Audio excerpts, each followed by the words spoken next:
But when it comes to working with elemental spirits and having them do things for you and you doing things for them, you're going to have to get to know them on a more personal level. You're going to have to get to know these energies the same way that you know your friends and family. And how do you get to know your friends and family on a closer level?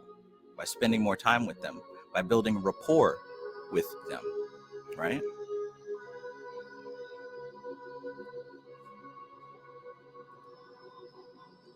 So earlier I said, and on previous videos, what I've said is that if there is a habit, if there is something that you do continually, compulsively, and there's varying degrees of obsession, whether you're extremely, engulfed in it, or if it's just something light, this is evidence that an elemental spirit is present. And I'm talking about a very refined, specific elemental spirits. These things come in all shapes and all degrees.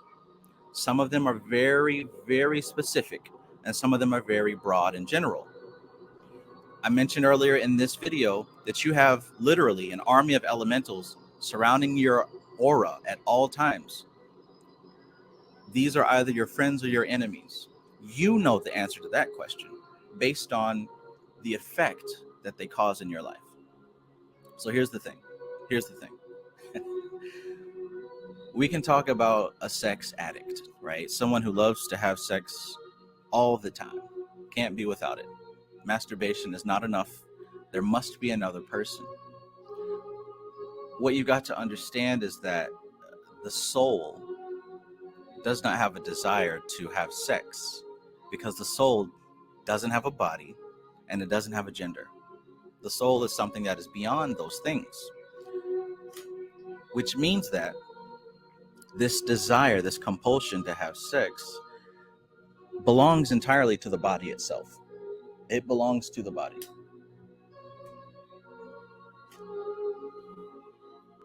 And because it belongs to the body, what we're actually experiencing is a habit pattern. It's a compulsion. The body is responsible for that compulsion because of the hormones, because of the chemicals that are pumping through your brain. And these chemicals require an outlet of expression. And what you come to realize is that this desire is an entity. It's an entity, and it is utilizing your flesh as a means of expression. The same thing goes for drug addiction or alcohol addiction. The same thing goes for your love of apples, oranges, everything. Why? Because I mentioned that the elementals are carriers of feeling. They are vehicles of feeling, right? Now, the problem and the trouble that we have, what causes us to reincarnate and what causes us to incur karma, is that we experience these elementals in their presence and we identify as them. We take them and we add them to our personality. We say, that's me, right? I'm someone who loves to have sex. I'm someone who loves to smoke Black and Milds. I'm someone who loves to, do this, that, and the third.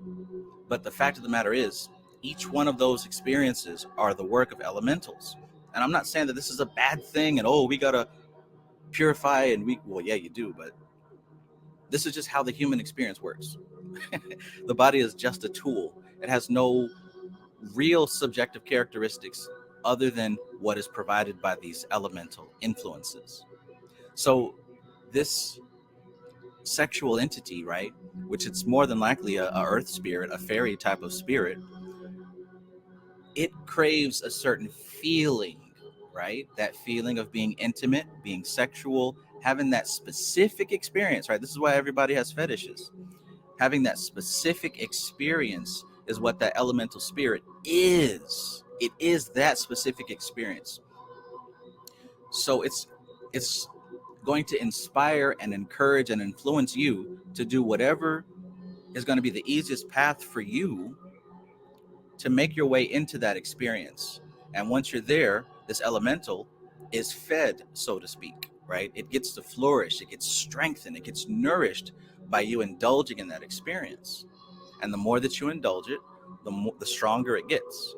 And the more you identify as it, the more you identify as it. Now, the work of Il Mago, the Magus, right? Pay attention for those of you who consider yourselves actually doing this work. Those of you who are just here for entertainment, don't worry about this part. But for the Magus, what we're here to do is to identify each and every one of these spirits. Look, Solomon identified his 72, didn't he?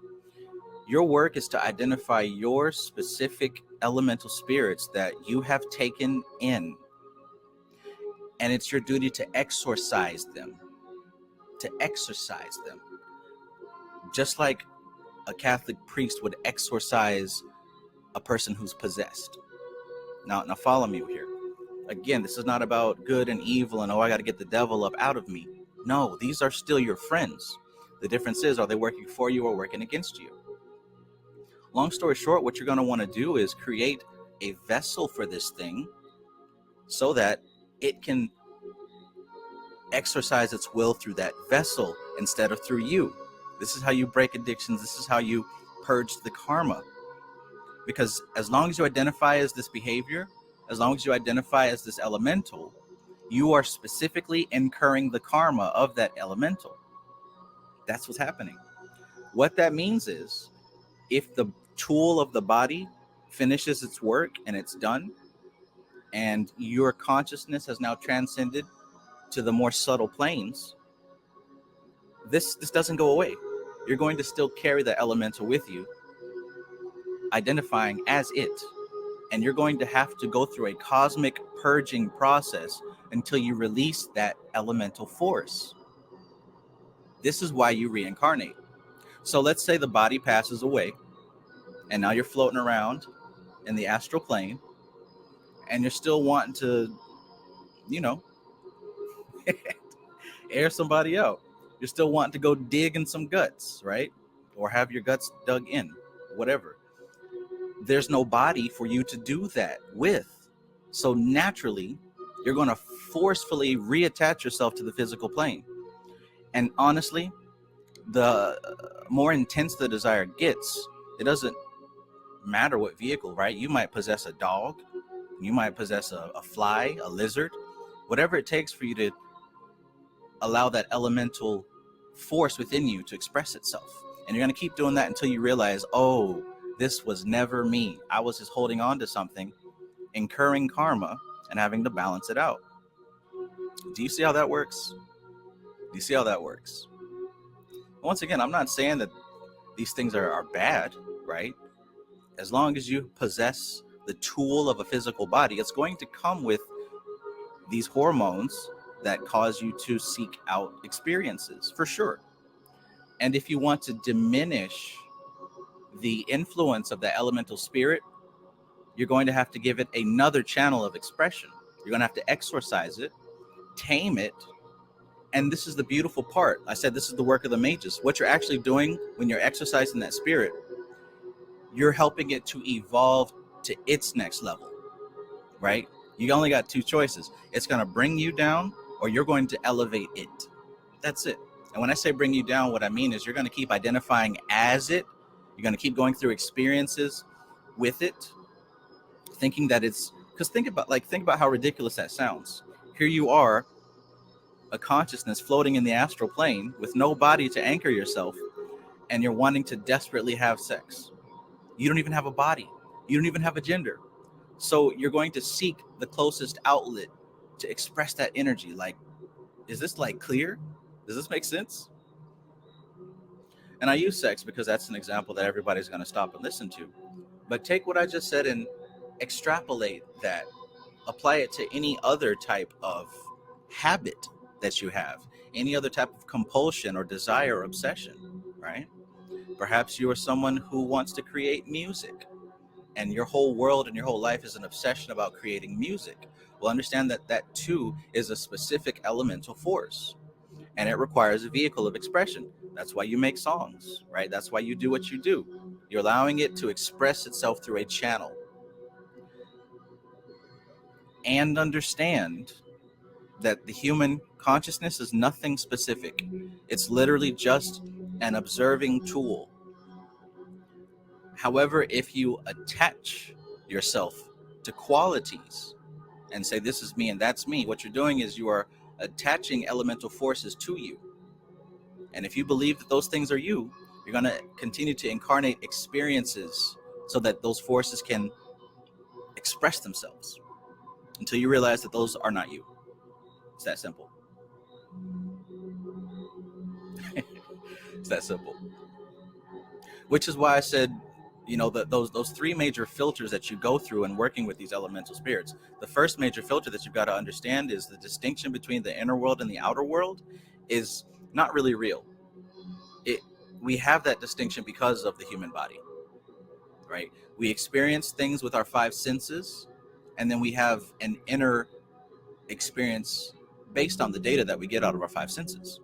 But understand that if you remove that line between inner and outer, you'll see how these things are attached and connected to each other. You'll see how these objective parts of matter, and matter is built up of combinations of elemental combinations, they cause you to have a feeling. Well, no, that feeling is a part of that elemental combination. This cup of coffee is an elemental combination, and when I drink it, it makes me feel a certain way. Well, that feeling is still part of the spirit of this coffee. You get what I'm saying?